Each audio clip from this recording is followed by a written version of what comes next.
Conflictos bipartidistas económicos y sociales en la Nueva Granada. Manuela. La obra implementada es Manuela, una novela costumbrista escrita por José Eugenio Díaz Castro, y los expositores son María Camila Haxfield González, Sneider Sebastián Mendoza Rincón y Andrea Isabel Remolina Remolina. José Eugenio Díaz Castro fue un escritor colombiano que inició el costumbrismo en su país con la novela Manuela. Fue un hombre de campo de formación prácticamente autodidacta, que no participó en ninguna guerra ni perteneció a ningún partido político.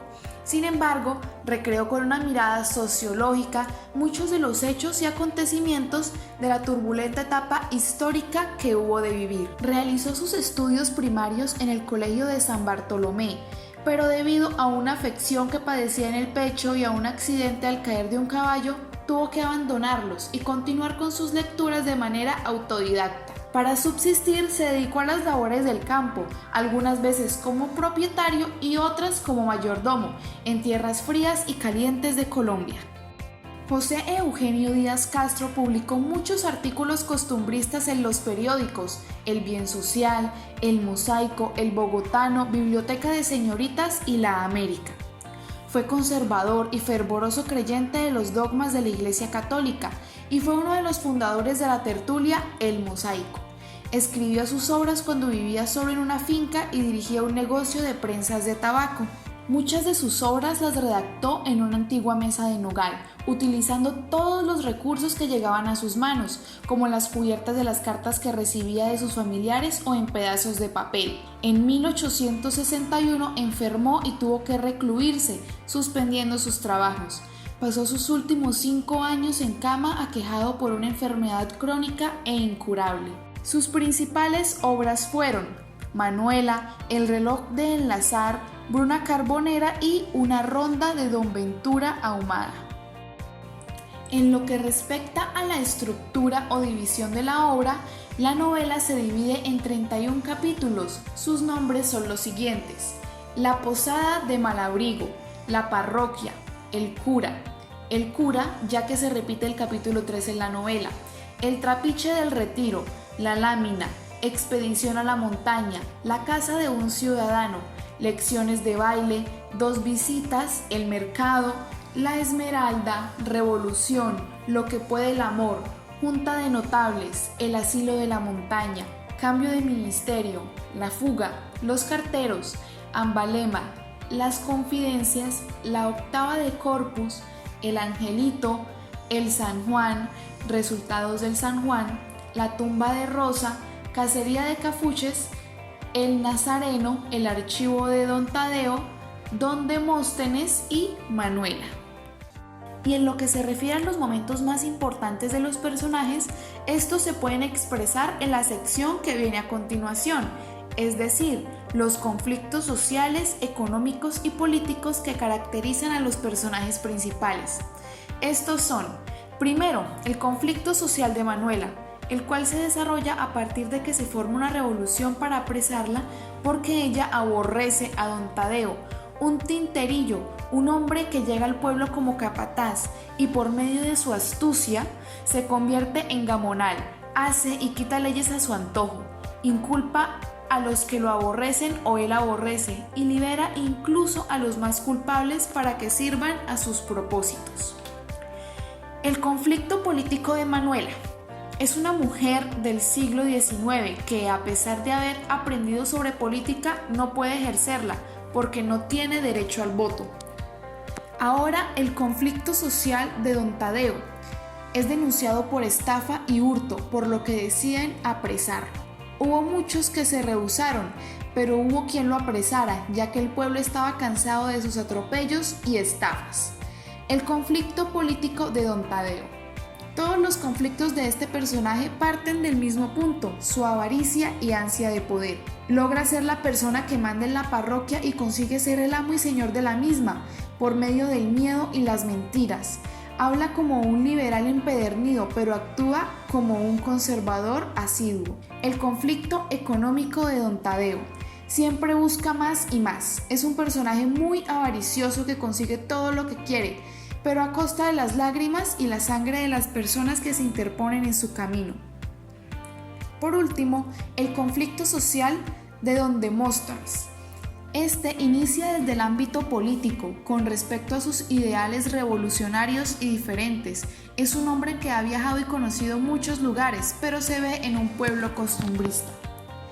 El conflicto político de don Demóstenes se da ya que es un liberal, un partidario de los derechos del pueblo, un hombre ilustrado que ha conocido diferentes países y leído lo suficiente como para saber cómo se debería construir una nación. Pero llega a un pueblo en el que, si bien hay personas que entienden sus ideales, también hay muchos conservadores, muchos corruptos, y el pueblo se encuentra sometido a estas injusticias.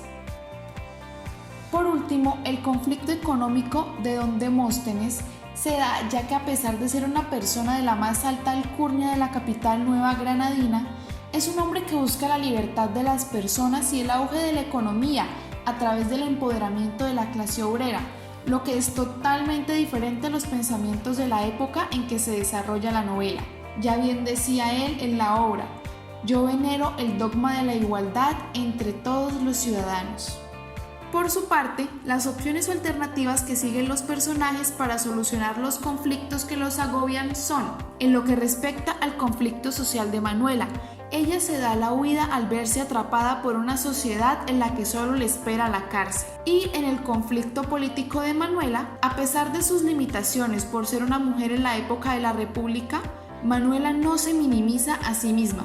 Por el contrario, siempre busca una forma para participar en sociedad desde lo que le es posible. Después de todo, hacer política es vivir en sociedad. Ahora, don Tadeo y su conflicto social.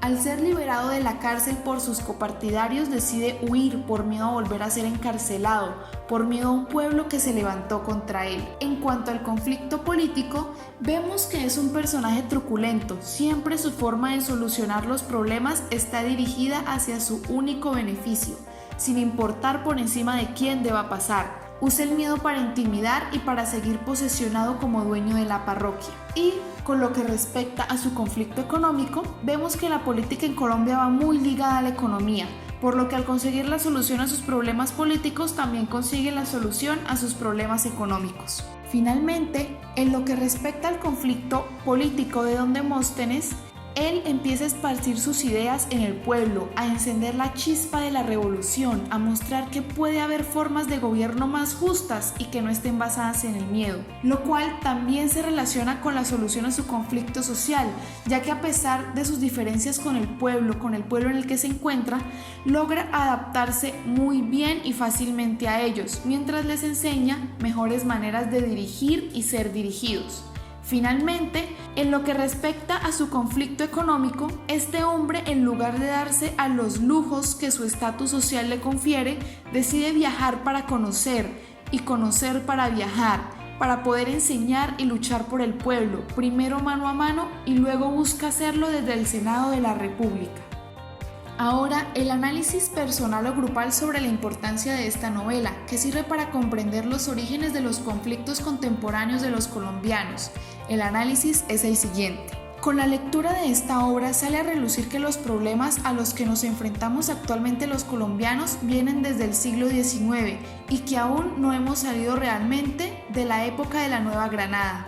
Día a día seguimos siendo testigos de la discriminación que hay entre el pueblo, el rico aprovechándose del pobre, creyéndose su dueño. Aún vemos campesinos obligados a luchar por causas que ni ellos mismos entienden, o al pueblo sentado observando las más grandes injusticias sin tomar un papel protagónico, sumisos ante el que tiene el poder y esperando a que alguien más actúe por ellos. Estamos acostumbrados a la corrupción, al acomodo de las leyes que siempre han existido y del que siempre hemos sido partícipes. El texto es asincrónico, puesto que fácilmente se podría ubicar su realidad en nuestra época. Es una fotografía de lo que fue nuestra sociedad y de lo que sigue siendo. Para concluir, esta novela narra una historia que inicia desde lo individual, dirigiéndose poco a poco hacia la comunidad, mostrando una panorámica desde las vivencias de ciertas personas, de cómo el pueblo es oprimido por los corruptos. Manuela nos enseña que por no conocer nuestra historia la seguimos repitiendo, seguimos cayendo en los mismos errores de nuestros antepasados y nos demuestra que esto seguirá siendo así mientras continuemos siendo ignorantes, mientras no busquemos aprender más, mientras no nos levantemos y hagamos algo contra los que nos oprimen día a día. Deja valiosas enseñanzas que pueden ser usadas por el pueblo para construir un mejor futuro, para dejar un país mejor que el que nos fue entregado. Estas son las fuentes bibliográficas consultadas para la realización del trabajo.